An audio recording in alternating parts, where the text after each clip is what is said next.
Mesdames, Messieurs, chers amis, en tant que président des Amis de la Fondation Martha Bonnemer, je vous adresse la plus chaleureuse bienvenue pour cette troisième soirée commémorative.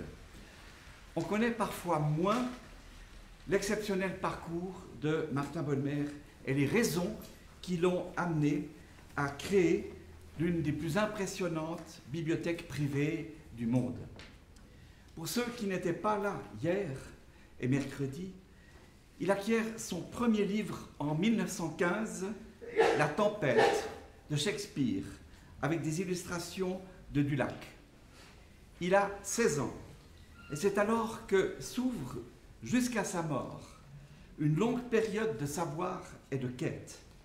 Il est très influencé par son ancêtre Johann Jakob Bodmer, qui était proche de Goethe et qui avait introduit le paradis perdu de Milton.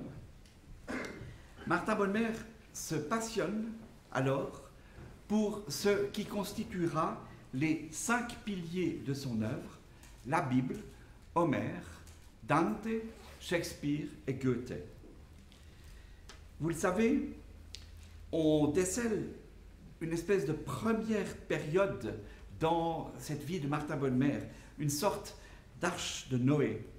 Parce que de 1915 à 1947, il va considérer ce que chaque culture peut apporter pour elle-même dans la mémoire du monde. C'est la vraie définition du concept Weltliteratur que Goethe a développé. La nomination de Martha Bonnemer au comité de la Croix-Rouge le décide à rapatrier sa collection de Zurich à Genève. Ces 3 concerts commémorent donc le 70e anniversaire de la création de la Bibliotheca Bodmeriana le 6 octobre 1951. Martha Bonnemer finira par considérer que la création s'exerce dans 4 sphères, peut-on dire. Celle du pouvoir qui organise la société, celle de l'art qui regroupe la culture des hommes, celle de la science qui réunit leurs découvertes et celle de la foi à travers les textes religieux. À ce sujet, permettez-moi de signaler que l'Association des Amis et la Faculté de Théologie préparent pour 2023 un grand colloque consacré à la traduction du sacré dans le sillage de l'œuvre de Martha Bonnemer. Un autre déménagement est fondamental, c'est celui de la collection ici même, à l'intérieur de ces lieux, dans la récente et exceptionnelle extension des lieux. Nicolas Ducimetière, vice-directeur, en a été l'artisan en tant que conservateur de la bibliothèque. Cet agrandissement vient d'obtenir le prix immobilier 2021 de la revue Bilan. Avec Jacques Berthold, avec Nicolas Ducimetière et avec toute leur équipe, c'est la première fois qu'une vision de l'intégralité de la collection est possible.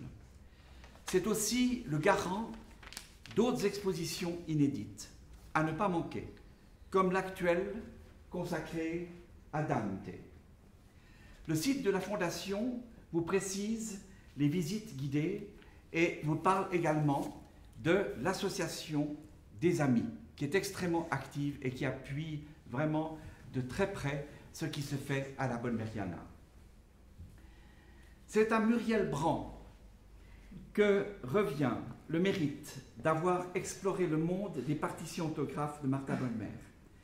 Muriel est médiéviste et musicienne. Nulle autre qu'elle ne pouvait si bien révéler un domaine jusqu'ici méconnu et qui, je n'en doute pas, va aussi vous toucher. Le livre, ici, des lignes et des notes, vous est proposé ce soir au prix exceptionnel de 15 francs au lieu de 24 francs. C'est encore Muriel qui est à la base d'un ouvrage pas si important en termes de taille, mais extrêmement significatif sur ce à quoi tenait Martha Bonnemer et dont on ne se doutait pas de l'importance. Je vous souhaite une lumineuse soirée.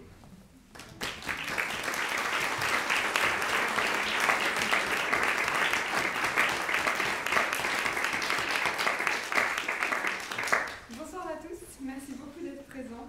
Merci beaucoup Gérald. Gérald Dandéan, qui est le président de l'association des Amis de la Fondation Martin Bonnemer, grâce à laquelle a pu avoir lieu cette publication dont il vient de vous parler. Donc un grand merci à vous. Et cette publication a été rédigée en collaboration avec David Burkhardt, qui est présent dans la salle. Je ne sais pas où, là, voilà. Merci David, merci beaucoup à lui. C'est aussi grâce à son travail que je vais pouvoir vous parler des pièces que vous allez voir ce soir. Martin Bonnemer nous dit « Les pièces de la collection doivent être traitées par le collectionneur comme la langue l'est par le poète, les couleurs par le peintre et les sons par le musicien. On compose une collection. » Effectivement, pour Martin Bonnemer qui souhaitait, par sa collection, donner forme, matérialiser et retracer l'épopée du génie humain à travers les frontières et à travers le temps, même si sa collection est basée avant tout sur la littérature, elle englobe également les autres sphères, les autres arts, dont la musique en l'occurrence. Et il a eu l'occasion en 1936 et 1937 d'acquérir quasiment en bloc une très grande partie donc, de la collection d'autographes littéraires et musicaux qui appartenait et qui avait été réunie par Stefan Zweig. On connaît tout le monde connaît Stefan Zweig comme écrivain, mais on le connaît plus rarement en tant que grand collectionneur. C'était pourtant le cas, il a passé 40 années de sa vie à réunir tous ces témoins précieux écrits de la main même de grands compositeurs, écrivains et philosophes. Et Martin Bonnemer a donc eu l'occasion d'acquérir ce fonds qui ensuite l'a quand même marqué et l'a incité par la suite à le compléter de nouvelles acquisitions. Et justement, Stefan Zweig, qui était l'ancien possesseur de ces documents, disait dans une conférence donnée en 1939 à New York, « Si nous voulons vraiment sentir, il nous faut d'abord ressentir après lui ce que l'artiste a senti. Pour comprendre vraiment ses intentions, il nous faut concevoir à quelle résistance il s'est heurté en les réalisant. Il nous faut reconstituer son âme dans la nôtre. Afin de procurer au plus grand nombre cette jouissance extrême et ultime de la participation et de la reconstruction sensible, il serait souhaitable, à mon avis, que les musées ne se contentent pas de montrer les œuvres achevées comme ils le font aujourd'hui, mais aussi tous les stades antérieurs, les esquisses et les ébauches précédant le tableau réel, pour que les gens ne cèdent pas à la facilité de considérer l'œuvre achevée comme un don du ciel, pour qu'ils soient au contraire respectueusement conscients que ces merveilles ont été créées par leurs frères, créées par des êtres semblables à nous, produits d'efforts terrestres, de tourments terrestres, de plaisirs terrestres, arrachés à la matière inerte avec la dernière énergie de l'âme.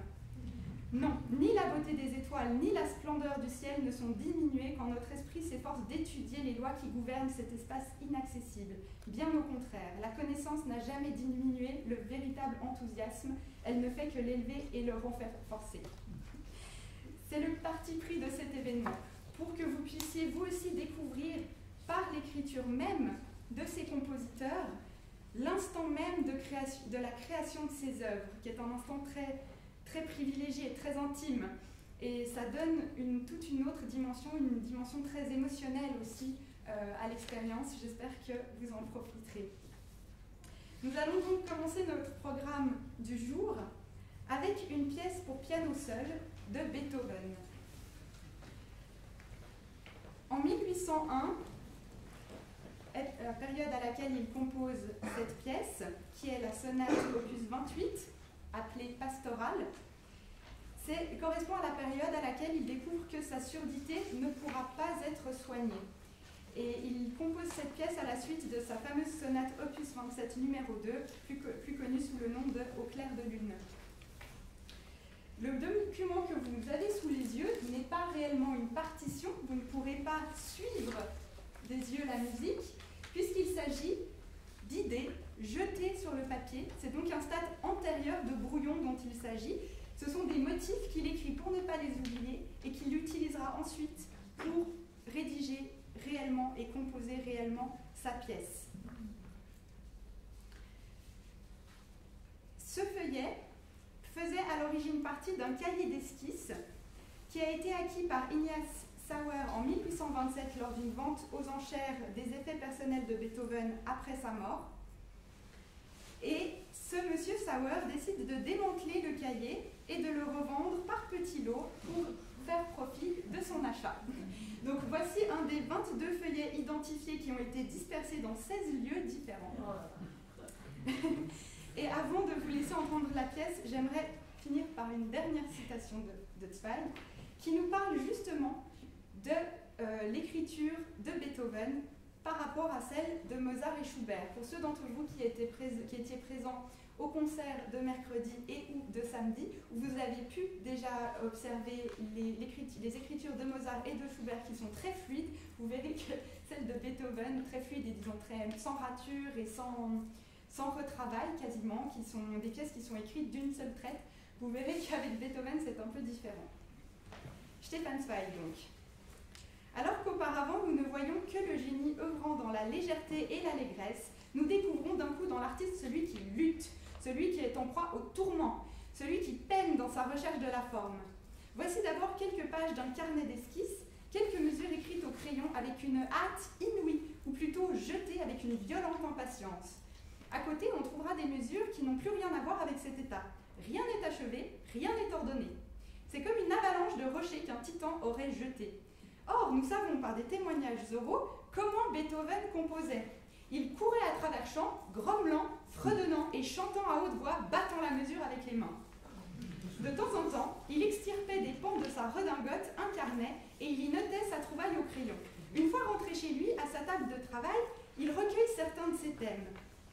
Nous avons maintenant sous les yeux un autre type de page d'esquisse, tel que celui-ci. D'un format plus grand, écrit à l'encre pour la plupart, sur lesquels il développe les thèmes d'un point de vue architectonique. Mais il n'est toujours pas en situation de trouver la forme adéquate.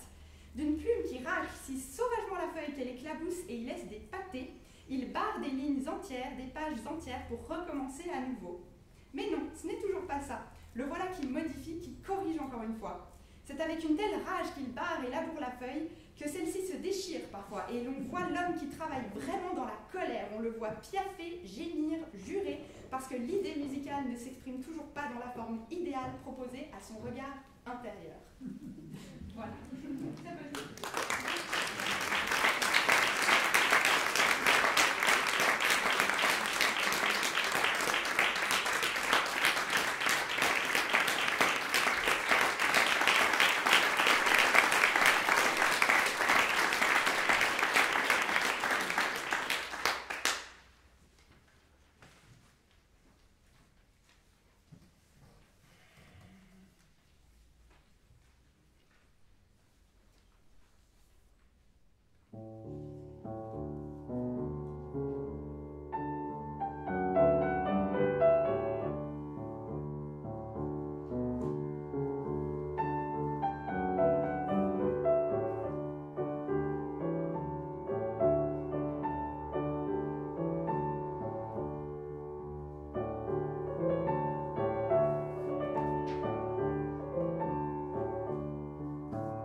à l'année 1805, alors qu'il offre à la comtesse d'Ain, pour qu'il éprouvait un fort sentiment amoureux, une version de cette œuvre.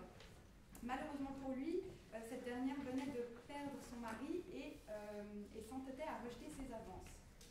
3 ans plus tard, à la fin du mois de septembre 1808, Beethoven envoie une version mise au propre et remaniée de ce lied, donc pour voix et piano, au dédicataire de l'œuvre, le baron Leopold von Seckendorf, afin de le faire éditer dans le magazine Prometheus qu'il co-dirige. Mais comme le magazine cesse ses activités au même moment, il faudra attendre la fin du mois de mars 1810 pour qu'il soit finalement publié par Breitkopf und Härtel à Leipzig. Et il est très probable que le manuscrit que vous ayez sous les yeux, qui est très propre pour du Beethoven, ait été celui qu'il a envoyé au baron en 1808 et qui a servi de modèle pour l'édition de 1810.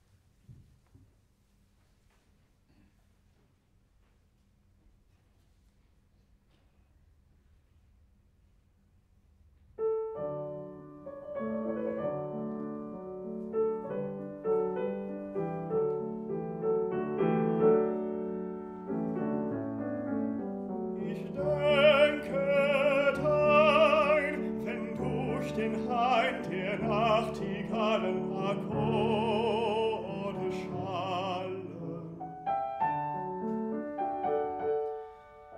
Wann denkst du mein, wann denkst du mein? Ich denke dein, im Dämmerschein der Abendhelle am Schattenquelle.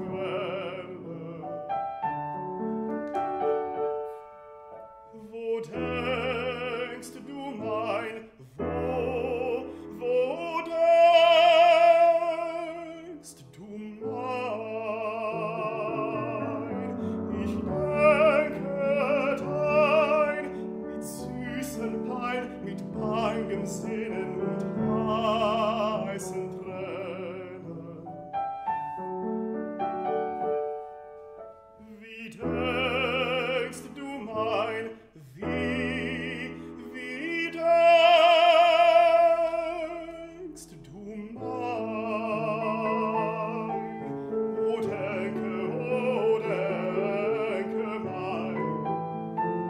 O denke mein, bis zum Verwein auf besserem Sterne. In jeder Ferne denk ich nur dein,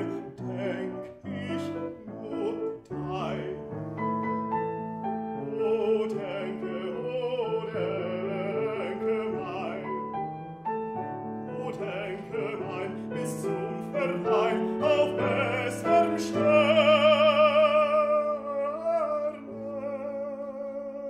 In jeder Ferne denk ich nur dein,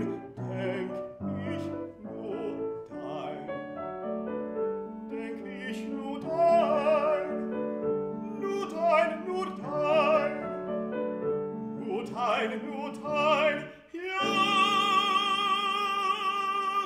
nur dein.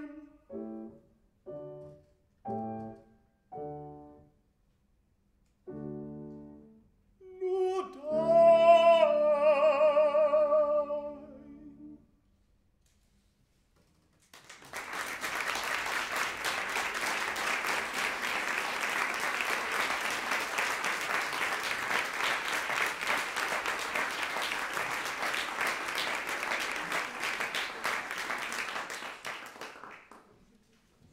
Place maintenant à deux leaders inédits de Schumann, les fameux qui ont déchaîné la presse ces dernières semaines, puisque ces deux leaders ont été composés à l'origine en prévision d'être intégrés à l'opus 79, c'est-à-dire son album de leader pour la jeunesse, qu'il a écrit en écho à son album für die Jugend pour piano, opus 68, qui en général est le plus connu.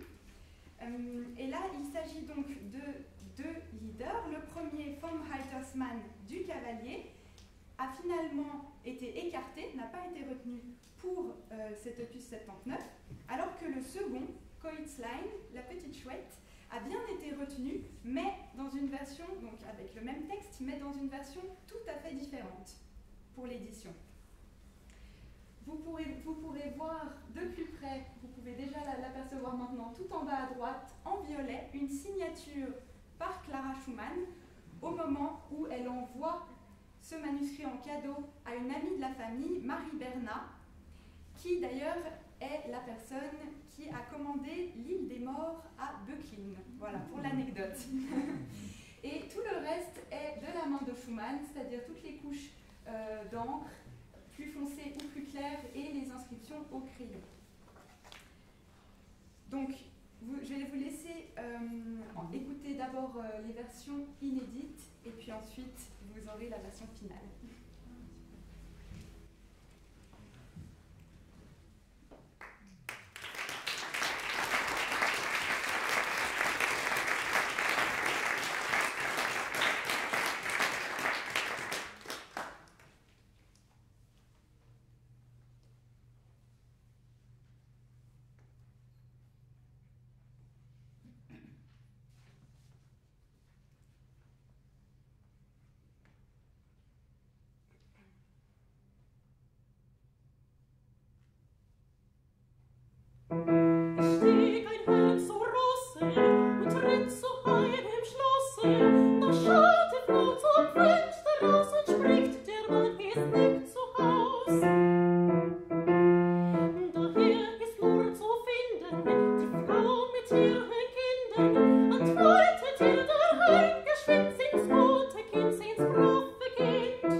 qui était une première mondiale.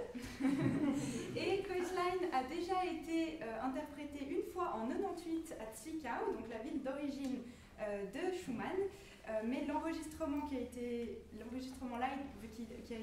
effectué à ce moment-là est désormais épuisé et indisponible, donc ça fait très plaisir de pouvoir l'entendre à nouveau aujourd'hui.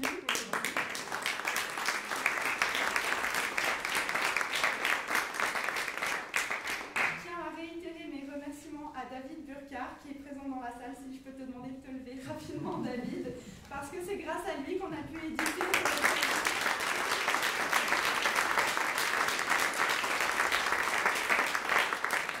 Nous avons pu donc éditer ces pièces pour la première fois en annexe de la publication qui est disponible à l'entrée. Et nous avons aussi obtenu l'aide de Madame Isabelle Tenzler, qui est la chercheuse chargée de l'édition de l'opus 79 en question aux œuvres complètes et à Zwickau. Et donc merci aussi à elle pour ses conseils. Donc elle est en train de préparer l'édition de ces pièces. On ignore quand elle sortira, mais ça devrait arriver dans le cadre des œuvres complètes également. Avant que vous n'écoutiez la version finale pour que vous entendiez la différence, encore une petite, très courte citation de Zweig qui nous dit « Faisons attention de ne jamais céder trop facilement à la première impression, de nous satisfaire trop vite, car extrait de sa première ébauche, de sa première vision. Et il continue en parlant des ébauches de Rembrandt. D'une épreuve d'essai à l'autre, l'architecture de l'espace gagne en harmonie, et bien qu'aux naïfs que nous sommes, la première épreuve eût paru parfaite, nous regardons maintenant avec l'œil de l'artiste, nous apprenons qu'il était encore possible d'obtenir un plus haut degré de perfection.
En 1879.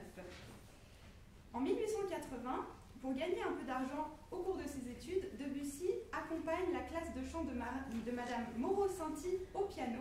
Et c'est à cette occasion qu'à l'âge de 18 ans seulement, il rencontre celle qui sera sa première muse et amante, Madame Marie-Blanche Vasnier, une soprano amateur de 32 ans, pour qui il mettra en musique pas moins de 12 poèmes et 3 scènes théâtrales toutes de Théodore de Banville entre 1880 et 1882. Comme Madame Vasnier possède une voix de soprano très léger, ceci explique toutes les envolées aiguës que lui dédie Debussy dans cette pièce, comme vous pourrez l'entendre. Dans cette scène de la comédie, l'esclave Imnis se lamente puisqu'elle est amoureuse de son maître, le poète Anacréon, sans que celui-ci ne s'aperçoive. Heureusement, il finira par se rendre compte de l'évidence de ses sentiments dans la suite de l'intrigue, et plusieurs spécialistes ont émis l'idée que Debussy dédie toutes ses pièces comme autant de lettres d'amour à Madame Vasnier.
nous allons passer maintenant à Gabriel Fauré pour un duo qui s'intitule Fleur d'or. Au début des années 1890, Fauré entretient une relation amoureuse avec Emma Bardac, qui sera d'ailleurs plus tard la seconde épouse de Claude Debussy, ce qui ne plaira pas beaucoup à Fauré. C'est une femme très instruite et une chanteuse amatrice, et c'est sur ses recommandations qu'il se met à lire la poésie d'Albert Samin, à commencer par son recueil Au jardin de l'enfante, publié en 1893, dont provient le poème Larmes, qui fait l'objet de cette mise en musique. Il a dû quand même en changer le titre. Pourquoi ? Parce qu'une adaptation déjà existante du poème Larmes, extrait de La Mère de Richepin, portait ce nom, et donc pour éviter la confusion, dans une lettre datée du 13 avril 1896, Fauré demande l'autorisation au poète de donner comme nouveau titre Fleur d'or à sa composition.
Nous passons maintenant à Schoenberg pour deux leaders qu'il a composés dans ses toutes premières années de composition, alors qu'il n'avait qu'une vingtaine d'années, sur deux poèmes de Ludwig Fahr.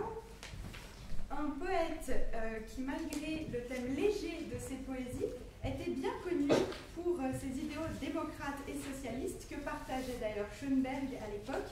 Le poète était d'ailleurs très connu pour avoir participé activement au soulèvement révolutionnaire de 1848, et ce qui peut expliquer donc cette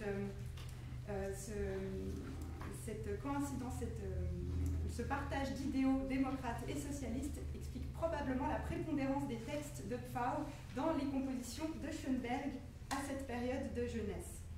Vous allez d'abord entendre le poème Zweifler, celui qui doute, en l'occurrence qui doute de la sincérité de sa bien-aimée. Et je présenterai ensuite le deuxième, comme ça ce sera mieux. Voilà.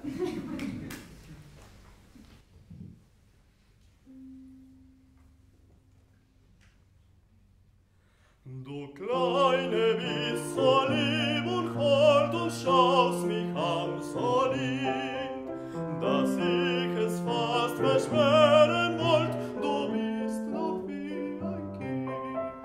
Und doch der Kuckuck trau, euch Mädchen schlau und fein, man sieht die durch die Augen blau, leg mir in Herz hinein.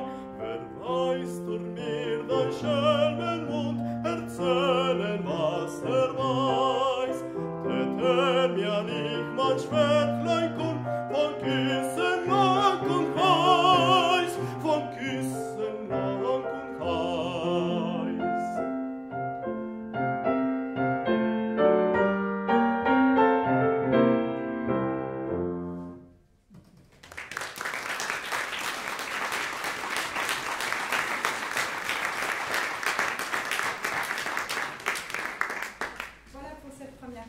Nous allons changer dramatiquement de ton pour la deuxième, même si elle est extraite donc du même document, puisque le second poème Vergiss mein nicht est basé sur un jeu de mots, puisqu'il s'agit à la fois du mot qui désigne le myosotis en allemand et de l'expression ne m'oublie pas. Et ce poème, donc ce texte très triste, met en scène les lamentations d'une petite fille qui vient de perdre sa maman et qui, au terme du poème, va s'endormir également pour la rejoindre. Ce qui est intéressant, c'est que nous connaissons bien Schönberg pour sa révolution dans la musique, pour la manière qu'il a eu de casser la tonalité, pour aller justement vers la tonalité, grâce à la dissonance. Là, nous nous situons vraiment dans ses toutes premières compositions de jeunesse, au moment où il est encore dans un processus d'imitation des grands classiques, Schumann, Brahms, Wolf, pour ne citer que. Et c'est un peu ce qu'on pourrait dire que c'est l'équivalent des dessins de jeunesse de Picasso, avant qu'il décide justement de se libérer de ses carcans et de créer son propre style. Voilà.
Und das Bäumlein futtert gern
C'est marrant parce que de ces deux compositeurs, nous avons des pièces qui ont été créées dans des circonstances un peu semblables. Alban Berg donc a grandi dans un quartier de Vienne où la culture musicale était particulièrement présente, mais il a appris surtout par la pratique avec sa famille, essentiellement en jouant avec son frère et avec sa sœur. Mais en 1900, alors que Berg n'a que 15 ans, toute la famille est secouée par le drame de la disparition subite à cause d'une crise cardiaque de son père Conrad Berg. Et donc Alban se réfugie dans la musique à ce moment-là. Et c'est son très bon ami et mentor Hermann Watznauer, qui d'ailleurs fera office de figure paternelle pour lui dès lors, qui lui recommande donc de s'essayer à la composition. C'est ce qu'il fera, âgé d'à peine 15 ans. Et vous avez sous les yeux une des 3 toutes premières compositions. Donc vraiment les tout premiers essais à l'âge de 15 ans, suite à la mort de son père, qui seront interprétés pour la première fois en famille. Berg, dès son plus jeune âge, est particulièrement féru de poésie, même s'il n'est pas très bon à l'école, et ce qui explique le choix du lied pour ses premières compositions. Pour lui, c'était un choix tout à fait naturel pour une mise en musique, en l'occurrence, d'un poème de Siegfried Fleischer, Herbstgefühl, le sentiment d'automne. Sentiment d'automne, donc, qui parle de fin d'année, mais également de mort, et dans ce contexte de deuil, probablement que le texte l'aura particulièrement touché. Ce qui est intéressant, c'est que par la suite, Alban Berg rejettera complètement ses premières compositions, refusera de les faire publier, puisqu'il les considère seulement comme de mauvais exercices scolaires, et il voulait même les détruire, mais grâce à l'insistance de sa femme, il accepte quand même que celle-ci les conserve, à condition qu'elle ne soit jamais publiée. Alors bon, ça n'a pas été respecté. Mais je finirai en disant que Schoenberg, lui, ne partageait absolument pas cet avis d'Alban Berg, puisqu'il nous dit « Quand Alban Berg est venu me voir en 1904, c'était un jeune homme très grand et extrêmement timide. Mais quand j'ai vu les compositions qu'il m'a apportées, des chansons dans un style entre Hugo Wolf et Brahms, j'ai tout de suite reconnu qu'il avait un vrai talent. Je l'ai donc accepté comme élève, bien qu'à l'époque, il n'était pas en mesure de payer mes honoraires. »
Mais ce n'est pas un autographe de Jules Massenet que vous avez sous les yeux, mais de Georges Bizet, puisqu'il s'agit d'une réduction par Georges Bizet de la Causerie sentimentale, la 5e pièce des scènes de bal de Jules Massenet. Donc Jules Massenet a composé ces pièces à l'origine pour piano à 4 mains, et Georges Bizet en effectue une réduction pour piano seul. Alors, il y a encore des incertitudes par rapport à cette pièce, puisque actuellement aucune édition n'est disponible. On sait qu'elle a été éditée, mais on ignore exactement à quelle date. On l'estime autour de 1875. Il y a eu une réédition en 1914, mais c'est la dernière fois qu'elle apparaît au catalogue, et depuis, plus aucune trace. On a une mention quand même sur cette réédition de 1914 chez Legel, la mention Peste 1865. Et ce qu'on peut comprendre en imaginant que Massenet a très probablement dû effectuer un voyage à son retour, donc un voyage en Hongrie, avant de rentrer à Paris depuis Rome, puisqu'il a séjourné à la Villa Médicis après avoir obtenu le prix de Rome en 1863. Ces pièces tirent très visiblement leur inspiration de la musique populaire et des danses hongroises, et avec une harmonie qui est presque modale et qui rappelle tout à fait les motifs folkloriques de Grieg, par exemple, et une mesure à 3 temps qui rappelle aussi les mazurkas de Chopin, si vous les avez dans l'oreille. Jules Massenet et Georges Bizet se lient d'amitié à partir de 1867 et donc mèneront leur carrière en parallèle. Et Bizet, dont la virtuosité pianistique a su ébahir Liszt en personne, avait pour habitude, pour gagner de l'argent, d'effectuer ce type de transcription pour des maisons d'édition afin de gagner sa vie. Oui, je précise donc, puisque aucune édition n'est disponible, nous en avons fourni une nouvelle en annexe également de la publication. Il existe néanmoins un enregistrement disponible par le pianiste Adriano Paolini, que vous pouvez trouver tout à fait sur Internet, et lui-même m'a confirmé qu'il s'était basé sur les scans de notre manuscrit conservé à la Fondation Bonner.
nous arrivons au terme de ce concert avec la dernière pièce. Une pièce qui va changer un peu de ton, puisqu'il s'agit d'une toute nouvelle composition créée exprès pour l'occasion. Comme c'était le cas hier soir avec la composition de Marie Angelillo, pour moi il était important de demander à de nouveaux compositeurs, de jeunes et talentueux compositeurs, de créer des compositions inspirées de documents que nous conservons ici. Et ceci pour la bonne raison que Martin Bodmer lui-même attachait un souci particulier à la réécriture, la réinterprétation, à la généalogie de la pensée entre les textes. Pour lui, davantage même qu'une belle et rare édition, il adorait pouvoir acquérir des œuvres qui étaient annotées par d'autres auteurs, pour pouvoir avoir justement cette rencontre de différents esprits dans la création, qu'elle soit artistique, intellectuelle, donc littéraire ou scientifique. Donc, pour moi, c'est un grand plaisir d'accueillir Jean-Noël Gosse, qui donc est un musicien...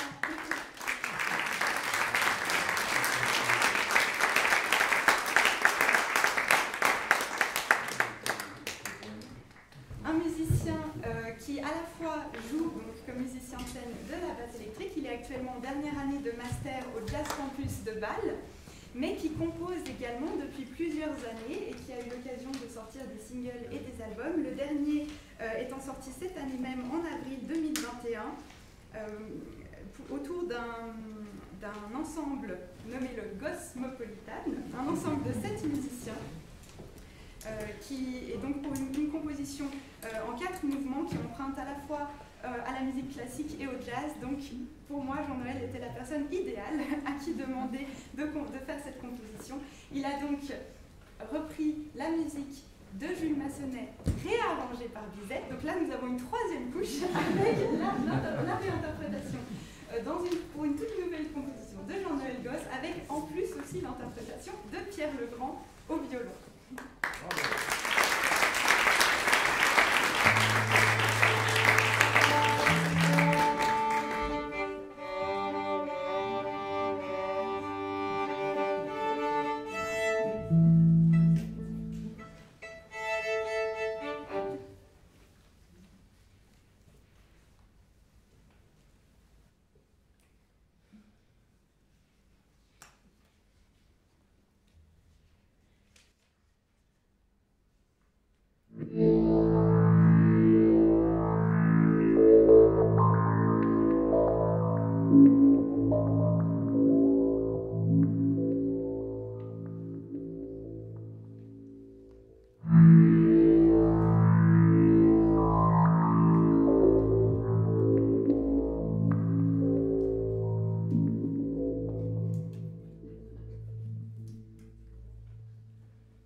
Mesdames et messieurs, chers amis, des lignes et des notes.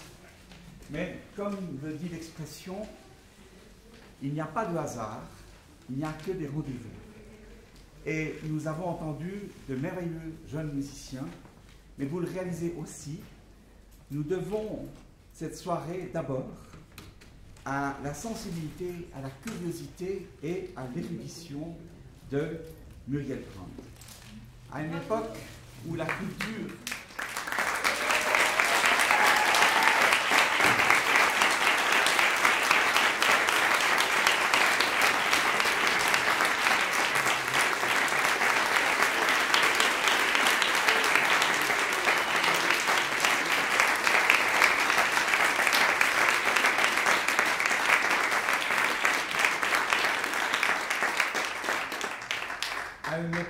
où trop souvent la culture est malmenée, particulièrement en notre région, il est vraiment confortant de rencontrer des jeunes comme Muriel et aussi comme tous ces musiciens qui portent haut le message et le sens des choses.